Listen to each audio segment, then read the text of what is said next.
नमस्कार प्रिय दर्शकों, चलिए शुरू करते हैं आज की प्यारी सी कहानी। प्रिय दर्शकों, हमारे हिंदू धर्म में गाय को माता कहा जाता है और कई जगहों पर गाय माता की पूजा भी की जाती है। इस ब्रह्मांड में गाय ही एक ऐसी पशु है जिसकी पूजा, आराधना और सेवा करने से गरीब व्यक्ति अमीर बन सकता है। गाय की विधिपूर्वक पूजा करने से समस्त मनोकामनाएं तुरंत पूर्ण हो जाती है। मित्रों, गाय माता के पूरे शरीर में कई करोड़ों देवी देवताओं का वास होता है। इस वजह से गाय माता की पूजा करने से हमें समस्त देवी देवताओं का आशीर्वाद एक साथ प्राप्त होता है। मित्रों, आज की वीडियो में हम आपको बताएंगे कि गाय माता को एक रोटी खिलाने से कौन सा फल मिलता है। गाय माता का वह कौन सा अंग है जिसे सिर्फ स्पर्श करने से व्यक्ति के सारे दुख दर्द दूर हो जाते हैं, और जो व्यक्ति गायों को दुख देता है, उन्हें मारता पीटता है, उसे कौन सा दंड मिलता है, और किस कारण से गाय माता ने क्रोधित होकर समस्त स्त्रियों को श्राप दे दिया था, जिस श्राप का सहन स्त्रियां आज भी कर रही हैं। मित्रों, आपका ज्यादा समय नष्ट न करते पूरे वीडियो को शुरू करते हैं। मित्रों, एक बार भगवान भोलेनाथ कैलाश पर्वत पर विराजमान थे। तभी अचानक से देवर्षि नारद जी नारायण नारायण का जाप करते हुए उनके पास आकर रुक जाते हैं और भगवान शिव जी को प्रणाम करते हैं।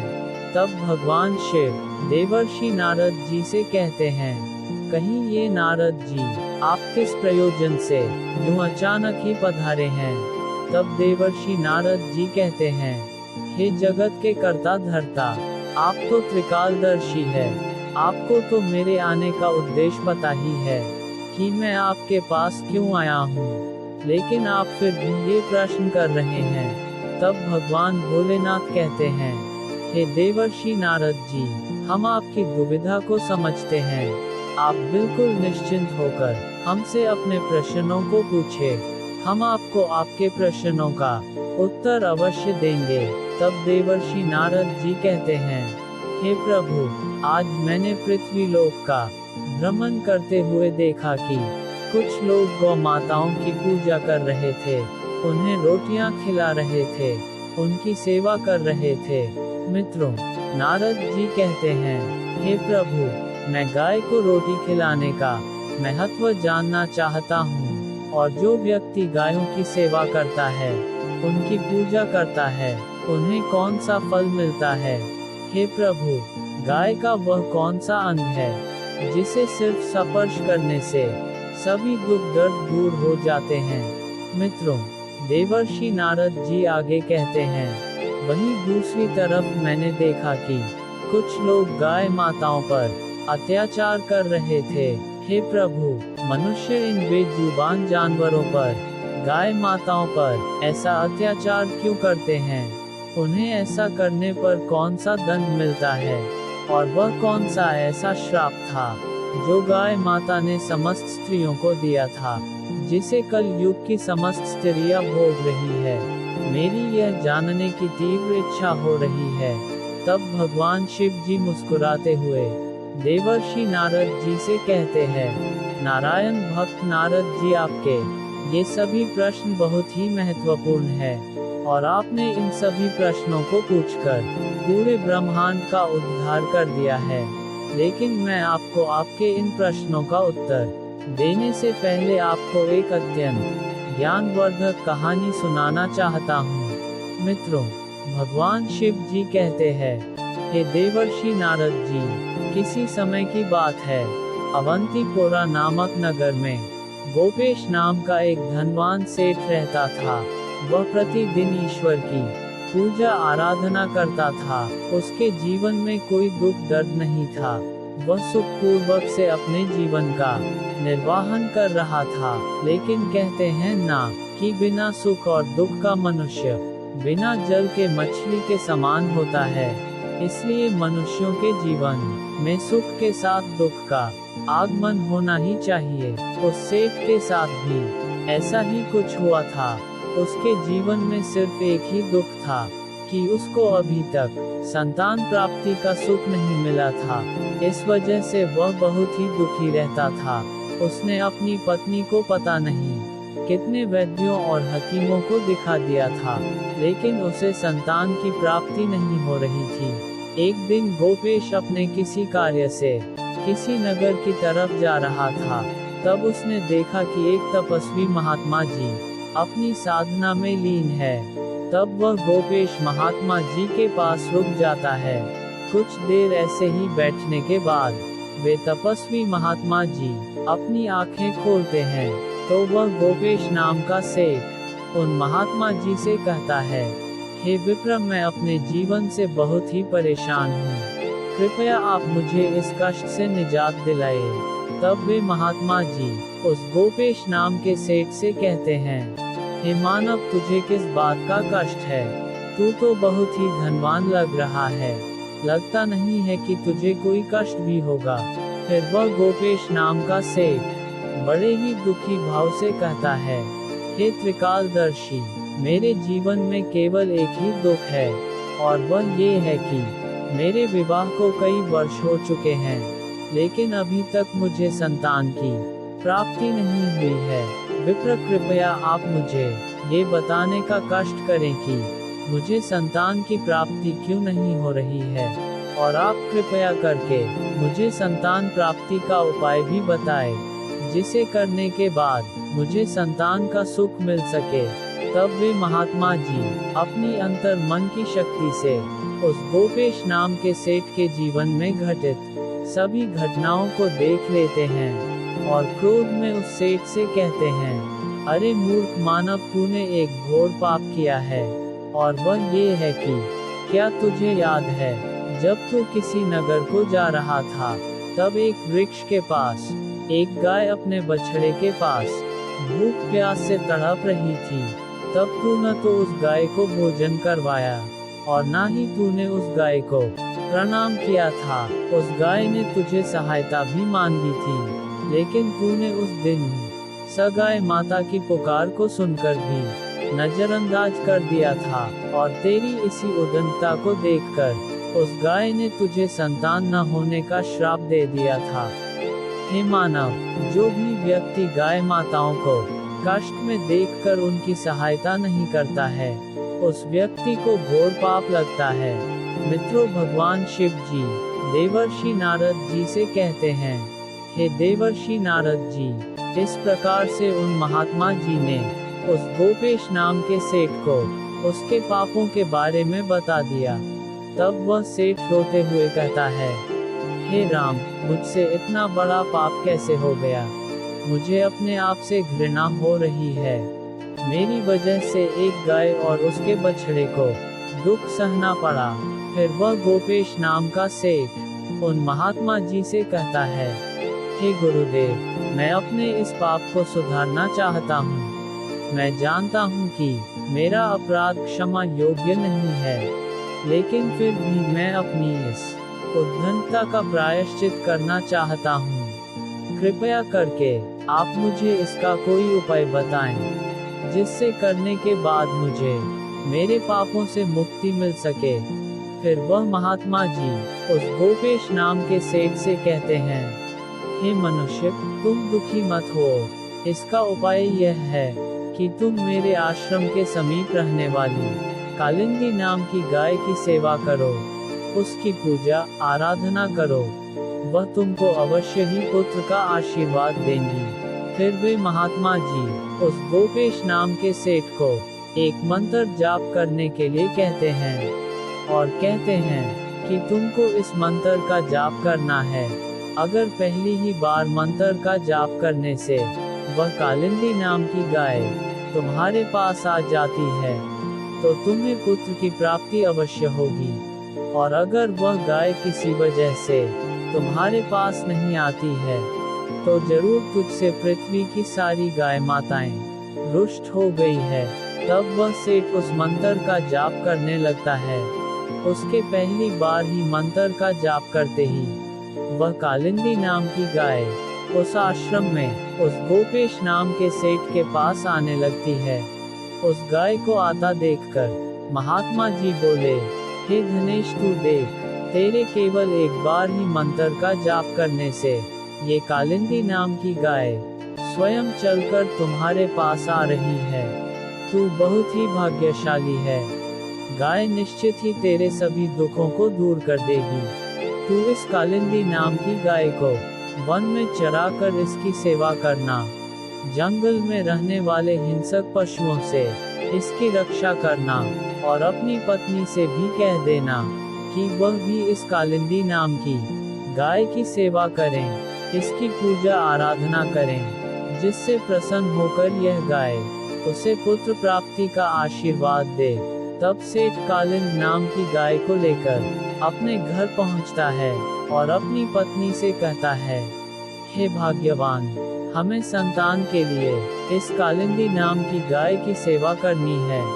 मित्रों, भगवान शिव जी कहते हैं, देवर्षि नारद जी उसके दूसरे दिन की सुबह होते ही उस गोपेश नाम के सेठ की पत्नी उस गाय की पूजा करती है, उसे कुछ रोटियां खिलाती है।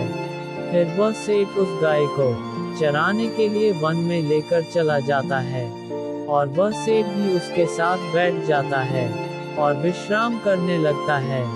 फिर वह गोपेश नाम का सेठ उस गाय के शरीर पर बैठी हुई मच्छर मक्खियों को हटाने लगता है और अपने हाथों से उसके मस्तक को सहलाने लगता है। इस प्रकार से उस सेठ को उस गाय सेवा करते हुए जब शाम हो जाती है, तब वह उसे लेकर अपने घर वापस आ जाता है।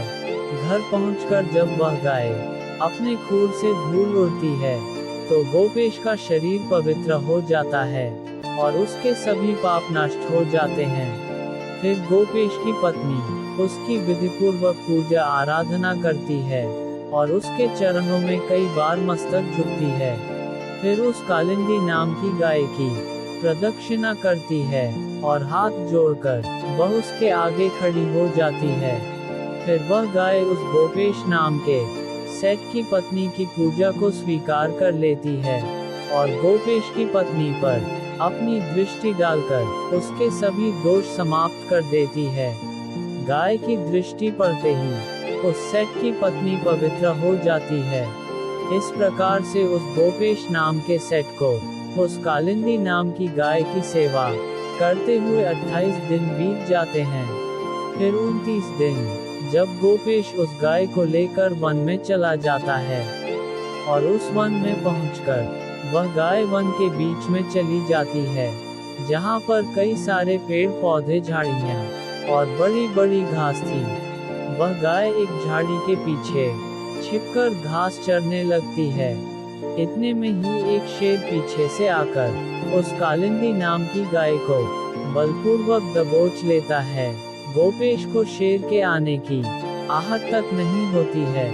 उस शेर के कसकर दबोचे होने के कारण वह कालिंदी नाम की गाय दर्द भरे स्वर में जोर से बोलने लगती है कि सेठ मेरी रक्षा करो, सेठ मेरी रक्षा करो। और जैसे ही गोपेश उस गाय की आवाज सुनता है, वैसे ही वह दौड़ता हुआ उस गाय के पास पहुंच जाता है और वह देखता है कि एक खूंखार शेर ने कालिंदी नाम की गाय को बलपूर्वक दबोच रखा है। इस वजह से उस गाय के आंखों से आंसू की धारा बह रही है। तो गोपेश बहुत ही दुखी हो जाता है और एक हाथ में डंडा उठा लेता है।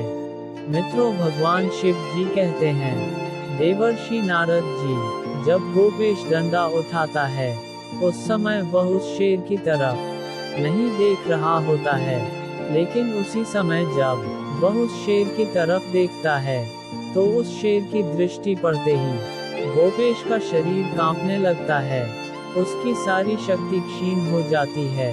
फिर वह शेर गोपेश से ऊंची आवाज में कहने लगता है, हे धनेश मेरे ऊपर प्रहार करना तुम्हारे बस की बात नहीं है, क्योंकि भगवान शिव मेरी ही पीठ पर पैर रखकर नंदी पर बैठते हैं। इसलिए तो मुझे मारने की चेष्टा मत करो और यहाँ से लौट जाओ। शायद ईश्वर ने मुझे इस गाय को भोजन के रूप में भेंट किया है, इसलिए तुम मुझे परेशान मत करो। तुम अपनी जान बचाकर तुरंत यहाँ से निकल जाओ। फिर गोपेश उस शेर से कहता है, मेघराज कृपया आप इस गाय को न मारें। ये गाय एक बहुत ही तपस्वी महात्मा जी ने मुझे मेरे सभी मनोरथों को पूर्ण करने के लिए दी है। कृपया आप इसकी हत्या न करें, क्योंकि इसकी हत्या करने पर तुम्हें महापाप लगेगा और इसका एक छोटा बछड़ा भी है जो घर पर इसका इंतजार कर रहा है। महात्मा जी ने मुझे इस गाय की रक्षा और सेवा करने का आदेश दिया है। मैं इस गाय को मरने के लिए छोड़कर नहीं जा सकता। तुम भगवान शिव के सेवक हो, इसलिए तुम्हारे हाथ से इस गाय को छुड़ाना मेरे लिए असंभव है। इसलिए कि मृगराज, मेरी आपसे विनती है कि आप इस गाय को छोड़ दीजिए। इसके बदले में मैं अपने आप को अपना पूरा शरीर समर्पित करता हूँ। आप मुझे खाकर अपनी भूख शांत कर लीजिए और इससे उन महात्मा जी के आदेश का पालन भी हो जाएगा। मेरे द्वारा गाय की रक्षा भी हो जाएगी। साथ ही साथ गाय माता की रक्षा के लिए प्राण त्यागने से मुझे स्वर्ग की प्राप्ति हो जाएगी। इतना कहकर गोपेश उस शेर के सामने हाथ जोड़कर और आंखें बंद करके बैठ जाता है। फिर अचानक से गोपेश के कानों में एक स्वर सुनाई देने लगता है कि हे पुत्र उठो, मैं तुम्हारी सेवा से बहुत ही प्रसन्न हूँ। ये सुनकर गोपेश उठकर खड़ा हो जाता है और वह अपने सामने उस गाय को देखता है और मन में सोचते हुए कहता है, वह शेर कहीं दिखाई नहीं दे रहा है जिसने आपको बलपूर्वक दबोच रखा था। मित्रों, भगवान शिव जी कहते हैं, हे देवर्षि नारद जी। तब वह कालिंदी नाम की गाय गोपेश से कहने लगती है, हे पुत्र, मैं नहीं, अपनी माया से शेर का रूप धारण कर लिया था। मैं तुम्हारी परीक्षा लेना चाहती थी। मैं देखना चाहती थी कि संकट में पड़ने पर तुम अपने प्राण बचाते हो या तुम मेरे प्राण बचाते। यह मैंने ये कैसे किया, ये तो यमराज जी भी नहीं जान सकते हैं। लेकिन तुम मेरी परीक्षा में सफल हो गए। तुम मेरे प्राणों की रक्षा के लिए, अपने प्राण संकट में डालने के लिए तैयार हो गए थे। इसीलिए मैं तुम पर बहुत प्रसन्न हूँ। अब तुम मुझसे वरदान मांगो।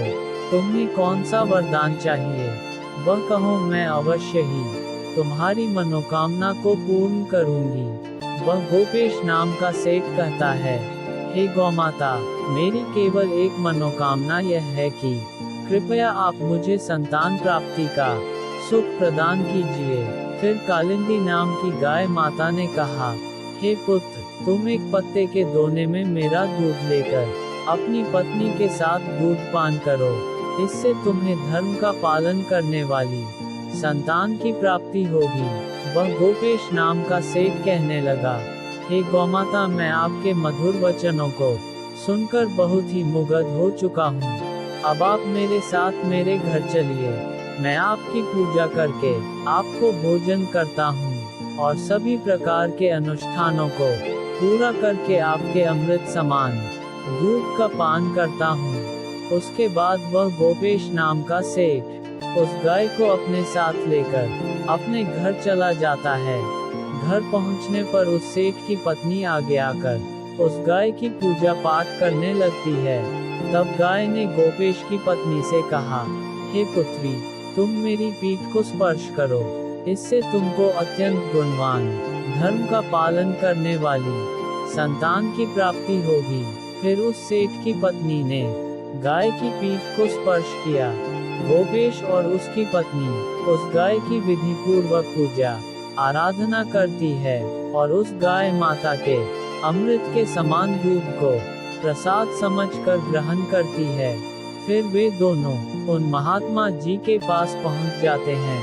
तब वे महात्मा जी उन दोनों की खुश देखकर कहने लगते हैं, हे धनेश, अब ये गाय तुम दोनों से बहुत ही प्रसन्न है। अब तुम्हारी सभी मनोकामनाएं अवश्य ही पूर्ण हो जाएंगी। मित्रों, भगवान शिव जी कहते हैं, हे देवर्षि नारद जी, जो भी मनुष्य गाय की सेवा करता है उसे भोजन खिलाता है, उसकी पूजा आराधना करता है, उसकी सभी मनोकामनाएं पूर्ण हो जाती है। और जो भी व्यक्ति गाय की रक्षा करता है वह कभी भी गरीब नहीं रहता है, और मृत्यु के बाद उस व्यक्ति को सीधा स्वर्ग की प्राप्ति होती है, और उस व्यक्ति को भगवान भोलेनाथ के साक्षात दर्शन प्राप्त करने का सौभाग्य मिलता है। जो भी व्यक्ति श्रद्धा पूर्वक गाय का दूध पीता है उसे कोई बीमारी नहीं होती है, और जो व्यक्ति गाय की पीठ को स्पर्श करता है उसके सभी पाप तुरंत ही नष्ट हो जाते हैं। जो व्यक्ति गाय को एक रोटी खिलाता है वह व्यक्ति नरक की वैतरणी नदी को गाय की पूंछ पकड़कर पार कर लेता है। इतना करने से ही मनुष्य सभी ऐश्वर्य और यश को प्राप्त कर लेता है। वह व्यक्ति कभी भी गरीब नहीं रहता है। अतः हमें गाय माता की सेवा आराधना अवश्य करना चाहिए, क्योंकि ऐसा करने से मनुष्य को 7 पीढ़ियों तक मनुष्य योनि में जन्म लेने का सुख प्राप्त होता है। गाय माता की सेवा करने वाला व्यक्ति रंग से राजा भी बन सकता है। मित्रों, भगवान शिव जी कहते हैं, देवर्षि नारद जी इस प्रकार से गोपेश के द्वारा उस कालिंदी नाम की गाय की सेवा करने से उसे एक पुत्र और एक पुत्री की प्राप्ति होती है। मित्रों, भगवान शिव जी कहते हैं, हे देवर्षि नारद जी, आपके पहले प्रश्न का उत्तर मिल गया होगा, और आपका दूसरा प्रश्न ये था कि जो व्यक्ति गायों को मारता पीटता है उन्हें कौन सा दंड मिलता है। तो मैं आपको बता दूं कि उन व्यक्तियों को ऐसा करने पर सीधा नरक की प्राप्ति होती है, और ऐसे व्यक्तियों को स्वर्ग और नरक के देवता यमराज जी कई वर्षों तक कुंभी पाटन में डालकर खौलते हुए तेल के घड़े में पकाते हैं। मित्रों, भगवान शिव जी नारद जी से कहते हैं, देवर्षि नारद जी, अब तो आपको आपके प्रश्नों के उत्तर मिल ही गए होंगे। तब देवर्षि नारद जी कहते हैं, हे प्रभु, आपने मुझे मेरे एक प्रश्न का उत्तर नहीं दिया है कि गाय माता ने समस्त स्त्रियों को वह कौन सा श्राप दिया था जिसे आज भी स्त्रियां भोग रही हैं। फिर देवर्षि नारद जी की बातों को सुनकर भगवान शिव जी कहते हैं, हे देवर्षि नारद जी, आपको आपके इस प्रश्न का उत्तर जानने के लिए एक और ज्ञानवर्धक कहानी सुनना होगा। तब देवर्षि नारद जी कहते हैं, हे प्रभु, आप उस कहानी को सुनाना आरंभ करें। मैं आपको विश्वास दिलाता हूँ कि मैं इस कहानी को शुरू से लेकर अंत तक पूरा अवश्य सुनूंगा। मित्रों, भगवान शिव जी कहते हैं, किसी समय की बात है, किसी नगर में श्याम नाम का एक ब्राह्मण रहता था। उसने अपने घर में गाय को पाल रखा था। वह गाय उसे प्रतिदिन ढेर सारा दूध देती थी। इसे बेचकर वह अपनी आजीविका चलाता था, और उस गाय का दूध बहुत ही अच्छा होने के कारण उसे बहुत मुनाफा भी हो रहा था। इसलिए वह उस गाय को प्रतिदिन वन में चराने के लिए ले जाता था, और शाम होने से पहले उस गाय को घर ले आता था। ऐसे ही कई दिन गुजर जाते हैं, लेकिन एक दिन ऐसा आता है जब वह गाय दूध देना बिल्कुल बंद कर देती है, जिसके कारण शाम को भारी नुकसान का सामना करना पड़ जाता है। एक दिन शाम उस गाय से परेशान होकर उस गाय को घर से निकाल देता है, और जब वह गाय शाम के घर में घुसने लगती है, वैसे ही उस गाय को डंडों से पीटने लगता है, जिससे वह गाय बहुत ही दुखी रहने लगी थी, और वह अपने मालिक को छोड़ना नहीं चाहती थी। लेकिन उसका मालिक ही उसे अपने घर में नहीं रखना चाहता था। इस वजह से वह गाय शाम के घर में जाना छोड़ देती है, और वह एक वन में जाकर रहने लगती है। उस वन में चारों तरफ हरी हरी घास थी, जिसे खाकर वह गाय अपना पेट भर लेती थी, और एक पेड़ के नीचे बैठकर रात गुजार लेते थी। ऐसे ही कई महीने गुजर जाते हैं, लेकिन एक दिन जब वह गर्भवती हो जाती है, तो उसे बहुत ही कठिनाइयों का सामना करना पड़ जाता है, किंतु वह किसी तरह से कष्टों को सहती हुई अपने जीवन यापन करने लगती है। उसी वन के समीप में एक नगर पड़ता था। उस नगर में एक किसान रहता था। उसकी पत्नी बहुत ही लालची स्वभाव की थी। उसके लालची स्वभाव से वह किसान भी बहुत ही परेशान रहता था। मित्रों, भगवान शिव जी कहते हैं, देवर्षि नारद जी, एक दिन जब उस गाय को गर्भवती के 9 महीने बीत जाते हैं, तब अचानक से उसे तीव्र पीड़ा शुरू हो जाती है और वह उस पीड़ा को सहन नहीं कर पाती है। लेकिन किसी तरह से वह उस पीड़ा को सहन कर लेती है और वह गाय एक सुंदर से बछड़े को जन्म दे देती है। उस बछड़े को जन्म देने के बाद वह बछड़ा बहुत ही ज्यादा गंदा हो जाता है, क्योंकि उस गाय ने गलती से अपने बछड़े को कीचड़ में जन्म दे दिया था। और वह गाय अपने बछड़े को हिंसक जंतुओं से बचाने के लिए उसे अपनी पीठ पर रखने का प्रयास करने लगती है, लेकिन वह ऐसा करने में बार बार असफल हो रही थी, जिससे वह गाय बहुत ही दुखी हो गई थी। तभी अचानक से किसान की पत्नी किसी कार्य के लिए उस वन में पहुंच जाती है, जहां पर वह गाय अपने बछड़े को हिंसक जंतुओं से बचाने के लिए उस बछड़े को अपनी पीठ पर रखने की कोशिश कर रही थी। जब किसान की पत्नी ने देखा कि उस गाय ने एक बछड़े को जन्म दिया है और उसके आसपास कोई भी नहीं है, तो किसान की पत्नी के मन में लालच जाग उठता है और वह अपने मन में सोचने लगती है कि चलो मैं इस गाय को अपने घर ले चलती हूँ। यह मुझे ढेर सारा दूध देगी, जिससे मैं बहुत सारा धन इकट्ठा कर लूंगी। ऐसा सोचकर जैसे ही वह स्त्री उस गाय की ओर जाने लगती है, तब उस गाय ने देखा कि उसके पास एक सुंदर सी स्त्री तीव्र गति में चलती हुई आ रही है। उस गाय ने उस किसान की पत्नी से कहा कि स्त्री, आप कृपया मेरे इस बच्चे को मेरी पीठ पर रख दो, क्योंकि यह अभी बहुत ही छोटा है और 9 महीने बाद चलने लगेगा।